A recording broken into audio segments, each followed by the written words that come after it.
I will try to sum it up. دو باتیں ہیں. آج کے دور کا انسان جو چیز مجھے اچھی لگتی ہے, جس سے میں خوش ہوتا ہوں, جس کو میں صحیح سمجھتا ہوں, بس وہی دین اسلام ہے. اور کسی ایکسپرٹ سے اوپینین نہیں لینی, میرے لیے آسان ہے نا تو بس یہی دین اسلام ہے. اور میں نے نام بھی اس کے بدل دیے اپنے لیے. سود کا نام منافع رکھ دیا, فحاشی کا نام انٹرٹینمنٹ رکھ دیا, اور بے حیائی کا نام کریٹیوٹی رکھ دیا.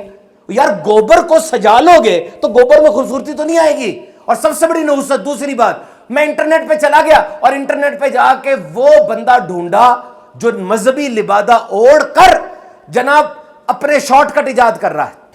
دو بڑے چیلنجز آج کے زمانے میں. یہ یاد رکھنا, میرے آقا نے فرمایا میں دیکھ رہا ہوں تمہارے گھر کے اندر فتنے بارش کی طرح گر رہے ہیں. نہیں ہو رہا یہ آج. تو یاد رکھنا میرے محترم سامعین کرام, اپنے آپ کو فلٹر لگاؤ اپنے آپ کو. ہر انفارمیشن لینے والی نہیں ہوتی, ہر انفارمیشن آگے شیئر کرنے والی بھی نہیں ہوتی. وائرس جتنا پھیلتا ہے اتنا میوٹیٹ ہوتا ہے. یہ وائرس کا ایک ریئیکشن ہے. کبھی وہ ڈیلٹا کی صورت میں سامنے آ جائے گا, کبھی اومیکرون کی صورت میں سامنے آ جائے گا. کوئی وائرس زیادہ لیتھل ہوگا, کوئی کم لیتھل ہوگا.